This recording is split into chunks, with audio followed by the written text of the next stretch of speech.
ಬಂಡೆ ಕಲ್ಲನ್ನೇ ಕೆತ್ತಿ ಸುಂದರ ದೇವರ ವಿಗ್ರಹ ಮಾಡೋ ಮಾನವ ತನ್ನ ಸ್ವಂತ ಜೀವನವನ್ನು ಕೆತ್ತಿ ಸುಂದರ ಮಾಡಿಕೊಳ್ಳುವಲ್ಲಿ ಸೋಲುತ್ತಾನೆ. ಕೊನೆಗೆ ತಾನೇ ಕೆತ್ತಿರುವ ವಿಗ್ರಹದ ಮುಂದೆ ಕಾಪಾಡು ಎಂದು ಬೇಡುತ್ತಾನೆ. ಈ ಸೃಷ್ಟಿಯಲ್ಲಿ ಯಾವುದೇ ರೀತಿಯ ತಪ್ಪಿಲ್ಲ. ತಪ್ಪಿರುವುದೆಲ್ಲ ನೋಡುವ ನಿಮ್ಮ ದೃಷ್ಟಿಯಲ್ಲಿ ಮಾತ್ರ. ಕಲ್ಪನೆಯ ಸುಖದ ಹಿಂದೆ ಬಿದ್ದು ನಿರಾಶೆಯಾಗುವುದಕ್ಕಿಂತ ವಾಸ್ತವದ ಬದುಕಿನ ಜೊತೆಗೆ ಸಾಗುವುದೇ ಒಳ್ಳೆಯದು. ಉಪವಾಸ ಮಾಡಿ, ಆದರೆ ಊಟಕ್ಕೆ ಅಲ್ಲ. ಕೆಟ್ಟ ಯೋಚನೆಗಳನ್ನು, ಕೆಟ್ಟ ಅಭ್ಯಾಸಗಳನ್ನು ಮತ್ತು ಕೆಟ್ಟ ವಿಚಾರಗಳನ್ನು ಬಿಡುವುದಕ್ಕೆ. ನಿರಂತರವಾಗಿ ಒಳ್ಳೆಯ ಕೆಲಸವನ್ನು ಮಾಡುತ್ತಲೇ ಇರಿ. ಕೆಲವರು ನಿಮ್ಮನ್ನು ಗೌರವಿಸುತ್ತಾರೆ ಅಥವಾ ಅವಮಾನಿಸುತ್ತಾರೆ, ಆದರೆ ದೇವರು ಖಂಡಿತ ನಿಮ್ಮನ್ನು ಗೌರವಿಸುತ್ತಾನೆ. ಯೌವನ ಬಂದರೆ ಸಾಲದು, ದುಡಿಯುವ ಮನಸ್ಸು ಬರಬೇಕು. ಉದ್ಯೋಗ ಹಿಡಿದರೆ ಸಾಲದು, ಪ್ರಾಮಾಣಿಕ ದುಡಿಮೆ ಬೇಕು. ಮದುವೆಯಾದರೆ ಸಾಲದು, ಹೊಂದಾಣಿಕೆಯ ಗುಣ ಇರಬೇಕು. ಹಾಗೆಯೇ ನೀತಿ ಇದ್ದರೆ ಸಾಲದು, ಭೇದ ಭಾವವಿಲ್ಲದೆ ಬಾಳಬೇಕು. ಯಾರಿಗೂ ದುಃಖವನ್ನು ಕೊಡಬೇಡಿ, ಏಕೆಂದರೆ ಕೊಟ್ಟಿರುವ ಯಾವುದೇ ವಸ್ತುವಾಗಲಿ ಮುಂದಿನ ದಿನಗಳಲ್ಲಿ 1000 ಪಟ್ಟು ಹೆಚ್ಚಾಗಿ ನಿಮಗೆ ಮರಳುತ್ತವೆ. ಸ್ಮಶಾನದಲ್ಲಿ ಬಿದ್ದ ಬೂದಿಯನ್ನು ನೋಡಿ ಮನಸ್ಸು ಮೆಲ್ಲನೆ ನುಡಿಯಿತು.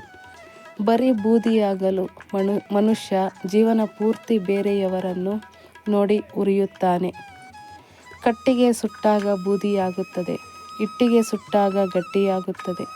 ಅದೇ ರೀತಿ ನಾವು ಜೀವನದಲ್ಲಿ ಕಷ್ಟಗಳನ್ನು ಎದುರಿಸಿ ಮುನ್ನುಗ್ಗಿದರೆ ಮಾತ್ರ ಸುಟ್ಟ ಇಟ್ಟಿಗೆಯಂತೆ ಗಟ್ಟಿಯಾಗುತ್ತೇವೆ. ಸಮಯವನ್ನು ಒಮ್ಮೆ ಕೇಳಿದೆ, ಮತ್ತೆ ಬರುವೆಯಾ ಎಂದು. ಸಮಯ ಹೇಳಿತು, ನಿನ್ನವರೇ ನಿನ್ನ ಜೊತೆ ಬರುವುದಿಲ್ಲ, ನಾನು ಹೇಗೆ ಬರಲಿ ಎಂದು. ಜೀವನದಲ್ಲಿ 2 ಪ್ರಮುಖ ಘಟ್ಟಗಳು, ಯೋಗ ಮತ್ತು ಯೋಗ್ಯತೆ. ಹಲವರಿಗೆ ಎಲ್ಲ ಅನುಭವಿಸುವ ಯೋಗ ಇರುತ್ತದೆ, ಯೋಗ್ಯತೆ ಇರುವುದಿಲ್ಲ. ಇನ್ನು ಕೆಲವರಿಗೆ ಯೋಗ್ಯತೆ ಇರುವುದು, ಆದರೆ ಅನುಭವಿಸುವ ಯೋಗ ಇರುವುದಿಲ್ಲ. ನಿಮ್ಮನ್ನು ಇಷ್ಟಪಟ್ಟು ಪ್ರೀತಿ ಮಾಡೋರು ನಿಮ್ಮಿಂದ ಏನೂ ಬಯಸೋದಿಲ್ಲ. ನೀವು ಪ್ರೀತಿಯಿಂದ ಮಾತಾಡೋ 4 ಮಾತುಗಳು ಅಷ್ಟೇ. ಅದೇ ನೀವು ಅವರಿಗೆ ಕೊಡೋ ದೊಡ್ಡ ಬಹುಮಾನ.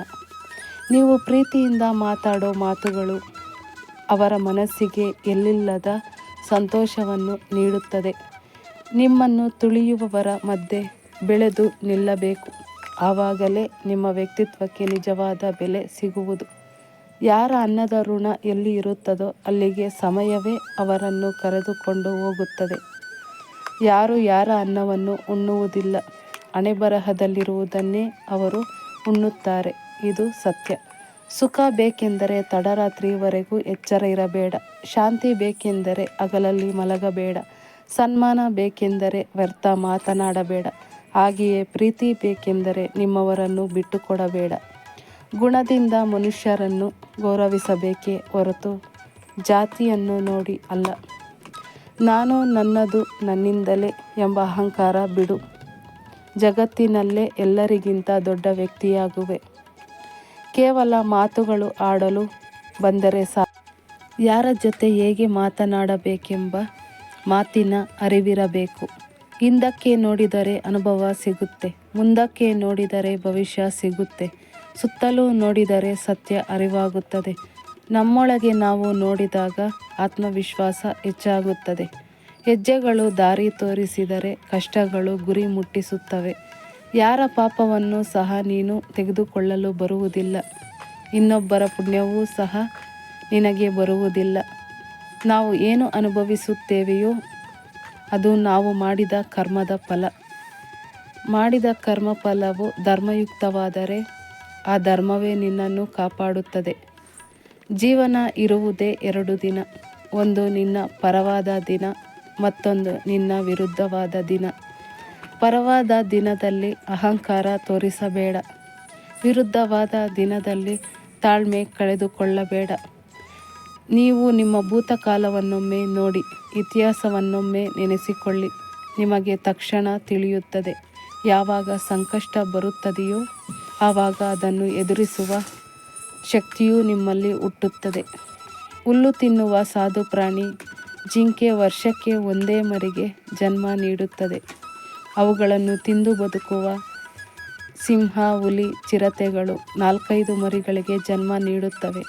ಆದರೂ ಭಗವಂತನ ಕೃಪೆಯಿಂದ ಕಾಡಿನಲ್ಲಿ ಸಾವಿರಾರು ಜಿಂಕೆಗಳು ಬದುಕುತ್ತವೆ. ಬೆರಳೆಣಿಕೆಯಷ್ಟು ಸಿಂಹ, ಹುಲಿಗಳು ಬದುಕುತ್ತವೆ. ಧರ್ಮದಿಂದ ಬದುಕುವವರ ಸಂತಾನವನ್ನು ಧರ್ಮವೇ ರಕ್ಷಿಸುತ್ತದೆ. ನಾವು ಮತ್ತೊಬ್ಬರ ಭಾಗ್ಯವನ್ನು ಬದಲಿಸಲು ಆಗದಿರಬಹುದು, ಆದರೆ ಖಂಡಿತ ಅವರಿಗೆ ಒಳ್ಳೆಯ ಮಾರ್ಗದರ್ಶನವನ್ನಾದರೂ ಮಾಡಬಹುದು. ದೇವರು ಹೇಳುವುದು ಅದನ್ನೇ. ಅವಕಾಶ ಸಿಕ್ಕಾಗ ಸ್ವಾರ್ಥಿಗಳಾಗಬೇಡಿ, ಸಾರಥಿಗಳಾಗಿ. ಗಿಡದಲ್ಲಿ ಬಿಟ್ಟ ಹೂವೆಲ್ಲ ಕಾಯಿ ಆಗೋಲ್ಲ, ಹಾಗೆಯೇ ಜೀವನದಲ್ಲಿ ಕಂಡ ಕನಸೆಲ್ಲ ನನಸು ಆಗೋಲ್ಲ.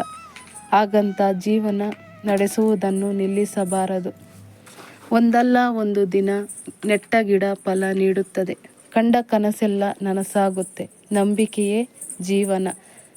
ಪ್ಲೀಸ್ ವಿಡಿಯೋ ಇಷ್ಟವಾದಲ್ಲಿ ಲೈಕ್ ಮಾಡಿ, ಶೇರ್ ಮಾಡಿ, ಸಬ್ಸ್ಕ್ರೈಬ್ ಮಾಡಿ. Thank you.